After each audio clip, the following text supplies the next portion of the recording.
Buenos días, hermanos y hermanas.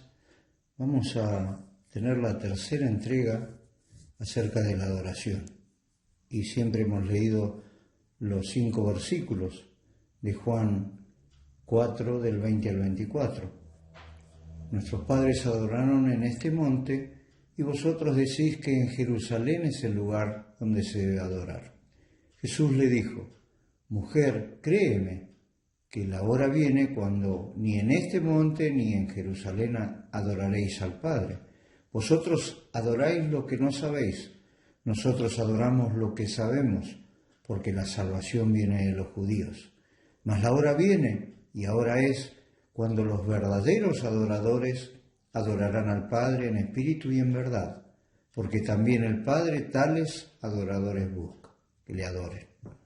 Dios es espíritu, y los que le adoran en espíritu y en verdad es necesario que adoren. Vamos a ver la enseñanza de Cristo sobre la adoración.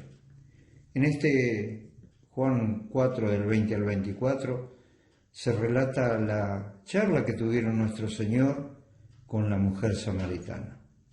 De esta amplia conversación, el evangelista registra brevemente varios conceptos magníficos y únicos acerca de la adoración. Quien toma la iniciativa sobre el tema es la mujer. No podemos afirmar si ella tenía un interés genuino sobre la materia o si simplemente quería desviar el curso de la conversación introducido por el Señor. Es probable que quería eludir hablar de su vida pasada. Evidentemente quedó asombrada por la sabiduría de este hombre a quien no conocía. No obstante, le comentó una parte sensible de su historial social.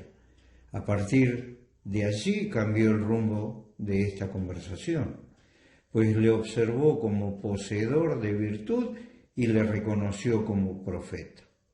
En el curso del diálogo, la mujer plantea el conflicto que existía históricamente entre judíos y samaritanos, y entonces el Señor revela el contraste entre la adoración falsa y la verdadera, que vamos a observar brevemente en este devocional. Primero, el lugar de la adoración. Samaria, según leemos en 2 Reyes 17, era un pueblo compuesto por un remanente del reino del norte de Israel y muchos extranjeros de tierras vecinas. Practicaban una mixtura de ordenanzas judías y ritos paganos. El lugar genuino de adoración era manzana de discordia entre ambas comunidades. Los judíos se sentían muy privilegiados porque, a pesar de ser el pueblo más insignificante, habían sido elegidos como un pueblo santo de Dios para hacerle un pueblo especial. Eso se puede leer en Deuteronomio 7, 6 al 8. Ellos, por ejemplo, no admitieron que sus adversarios, entre los que se encontraban los samaritanos, prestaran apoyo para la edificación del templo. La samaritana, señalando a Gerizim, el monte más alto de Samaria, dice: nuestros padres adoraron en este monte, y vosotros decís que en Jerusalén es el lugar donde se debe adorar. La frase nuestros padres puede indicar que habían oído hablar del tiempo en que Abraham y Jacob construyeron altares en esa región. La mujer estaba en total ignorancia de lo que significaba adorar a Dios. Solo tenía referencias sobre la rivalidad entre los dos pueblos. Los judíos eran los únicos que habían recibido conocimiento sobre la adoración. Es cierto, el pueblo de Israel, al entrar en la tierra prometida, Gerizim, fue el lugar donde los judíos habían sido bendecidos, pero no hay ninguna alusión a los samaritanos.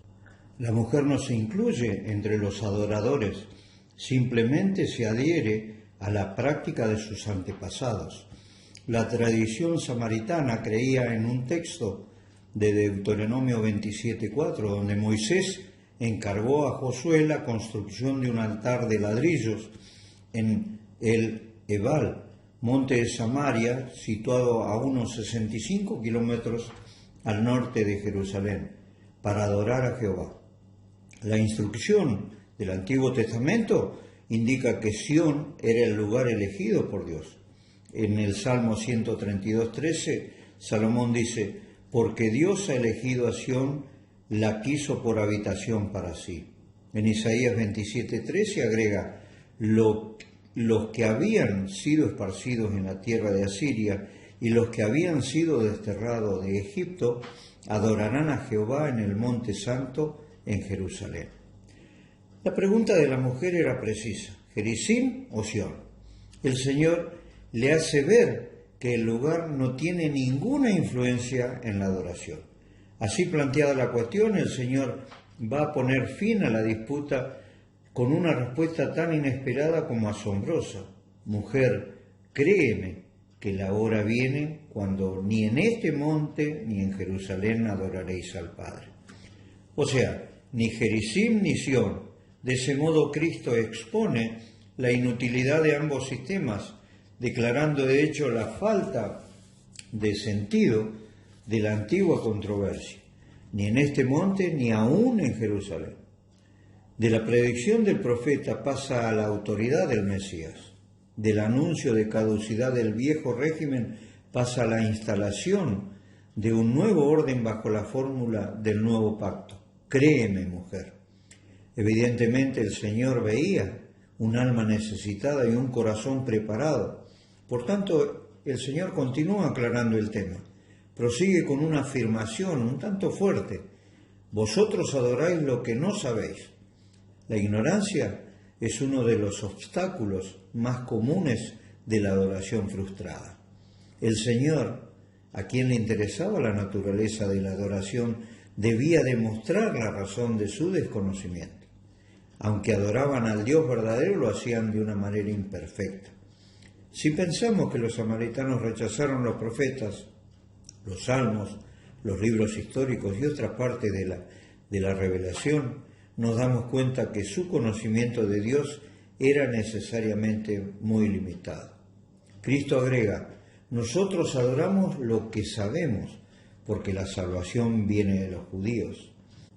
Esta afirmación es fácil de interpretarla mal, porque como dice acerca de Juan, un escritor, parece una declaración sencilla de pretensión judía. Y ahora podemos decir entonces: la salvación proviene de los judíos, no sobre la base de lo que eran y que hacían, sino a pesar de ello. Proviene de los judíos únicamente porque el Señor es fiel a sus promesas.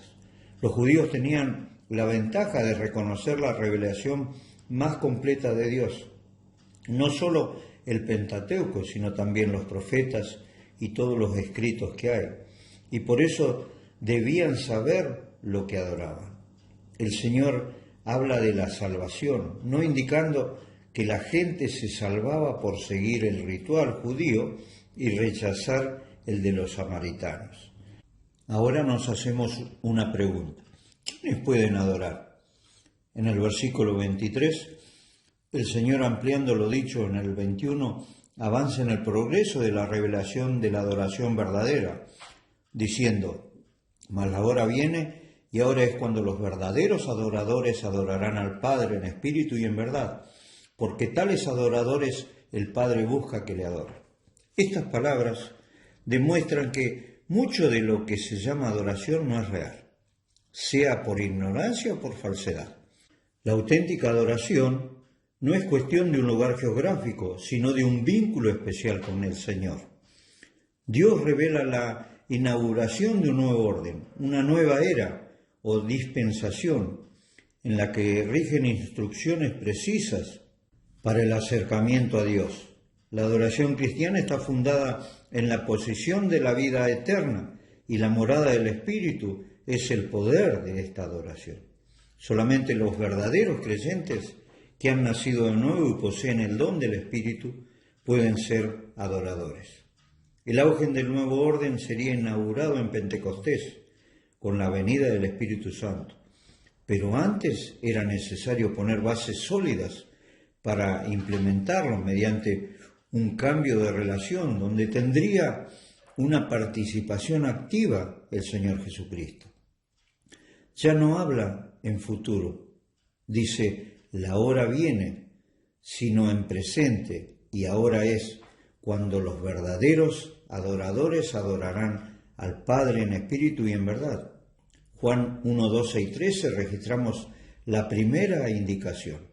La afinidad con Dios debe ser de similitud, de parentesco. Dios es espíritu, de modo que nuestra naturaleza debe armonizar con este atributo de Dios.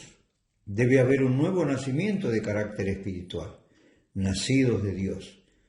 El Señor Jesucristo vino a este mundo y algunos le rechazaron, mas a todos los que le recibieron les dio potestad de ser hechos hijos de Dios. No dice criaturas de Dios, dice hijos de Dios, con todo el derecho que implica esa descripción. El término denota una comunidad de gente con la misma naturaleza, 2 Pedro 1:4, a fin de que lleguéis a ser participantes de la naturaleza divina. ¿Qué importancia tiene el nuevo nacimiento? Es el medio que hace compatible la comunión con Dios y transforma a los seres humanos en verdaderos adoradores. Los únicos aptos para adorar a Dios son aquellos que poseen una relación filial con el Padre, por lo que se desprende que un no regenerado no es apto para adorar a Dios. ¿Cómo se debe adorar a Dios? El Señor nos da también una respuesta. Los verdaderos adoradores adorarán al Padre en espíritu y en verdad. Acá tenemos dos cosas. En espíritu. La palabra espíritu enfatiza la naturaleza de Dios.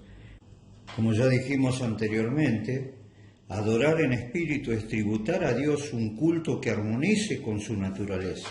Él es espíritu y en nuestra adoración debe participar activamente nuestro ser interior bajo el gobierno del Espíritu Santo. Nuestra forma de adoración es un ejercicio espiritual porque en espíritu adoramos a Dios, no teniendo confianza en la carne. Eso se puede leer en Filipenses 3:3. Adorar en espíritu, pues sugiere que el corazón está en contacto con Dios, en lugar de los ojos, oídos, manos ocupadas con sacrificios y representaciones. En verdad, significa que el corazón está ocupado en la revelación de Dios. Esto en varios sentidos. Primeramente, en concordancia con la divina revelación de la verdad de Dios, según está expuesta en su palabra, más que con los arreglos externos de los judíos y samaritanos. Eso se puede leer en Juan 17:17. Es esencial una absoluta integridad de quienes adoramos, pues si no es sincera o vacía, es indigna e inaceptable de ser presentada ante Dios. Y en tercer término, en armonía con las enseñanzas de Cristo, único mediador entre Dios y los hombres, y quien afirmó de sí mismo: yo soy la verdad. Eso lo leemos en Juan 14:6. Después, en el próximo devocional, si el Señor lo permite, vamos a seguir viendo este tema tan significativo para nuestras vidas. El Señor nos bendiga, hermanos, y que podamos ser un pueblo de adoradores que adoren en espíritu y en verdad. El Señor nos bendiga.